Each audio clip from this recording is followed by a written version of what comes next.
লইট্টা fry অনেকেরই মোচমোচে হয় না। এর কারণটা জানার জন্য দেখতে হবে আজকের পুরো রেসিপিটা। 1/2 কেজির মতো লইট্টা মাছ নিয়েছি।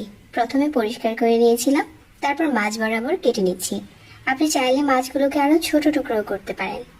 তারপর একটা বাটিতে নিয়ে নিলাম, আর সাথে দিয়ে দিচ্ছি 2 চা চামচ আদা রসুন বাটা, 1 চামচের মতো লেবুর রস, লাল মরিচের গুঁড়া 2 চা চামচ, 1 চা চামচ লবণ, আর 1 চা চামচ করে ভাজা জিরার গুঁড়া আর হলুদ গুঁড়া, 1 চা চামচ কর্নফ্লাওয়ার।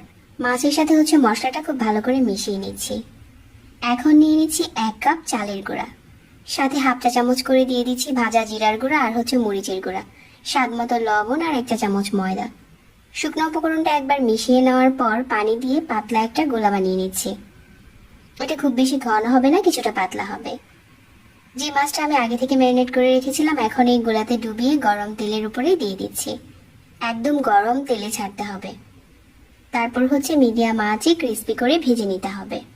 এইভাবে করে যদি আপনি লইট্টা ফ্রাইটা করেন, এটা খেতে অনেক ক্রিস্পি হবে।